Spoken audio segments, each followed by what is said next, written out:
പിണറായിസം എന്ന് പറഞ്ഞുകൊണ്ടാണല്ലോ ഈ തെരഞ്ഞെടുപ്പ് തുടങ്ങിയത്. പക്ഷേ ഇപ്പോൾ പിണറായിസം എന്ന വാക്ക് പി അൻവർ അല്ലാതെ മറ്റാരും ഉപയോഗിക്കുന്ന ഒരു സാഹചര്യമില്ല.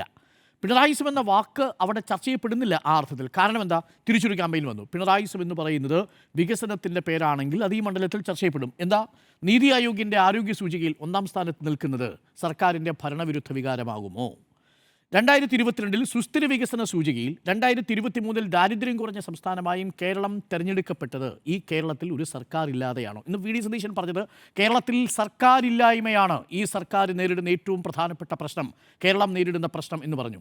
അങ്ങനെ സർക്കാരില്ലാത്ത ഒരു സംസ്ഥാനത്തിനാണോ 2022 സുസ്ഥിര വികസന സൂചികയിലും 2023 ദാരിദ്ര്യം ഏറ്റവും കുറഞ്ഞ സംസ്ഥാനമായും NITI Aayog തെരഞ്ഞെടുത്തിരിക്കുന്നത്?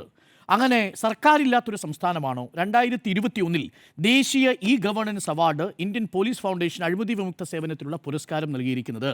Public affairs centre പ്രസിദ്ധീകരിച്ച മികച്ച ഭരണം നടത്തുന്ന സംസ്ഥാന സൂചികയിൽ 1-ാമത് വന്ന സംസ്ഥാനത്ത് സർക്കാരേ ഇല്ല എന്നതാണ് പ്രതിപക്ഷത്തിൻ്റെ ആരോപണം. അപ്പോൾ വസ്തുത ഒരു വശത്ത് നിൽക്കുന്നു, രാഷ്ട്രീയ ആരോപണം മറുവശത്ത് നിൽക്കുന്നു.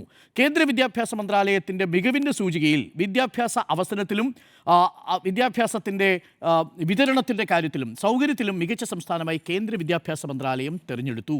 കൂടുതൽ സൗജന്യ ചികിത്സ നൽകിയ സംസ്ഥാനത്തിലുള്ള കേന്ദ്ര സർക്കാരിൻ്റെ ആരോഗ്യമന്ത്രൻ പുരസ്കാരം നേടിയ സംസ്ഥാനത്തിൻ്റെ പേര് കേരളമാണ്. ഇത് സർക്കാരില്ലാത്തൊരു കേരളമാണോ?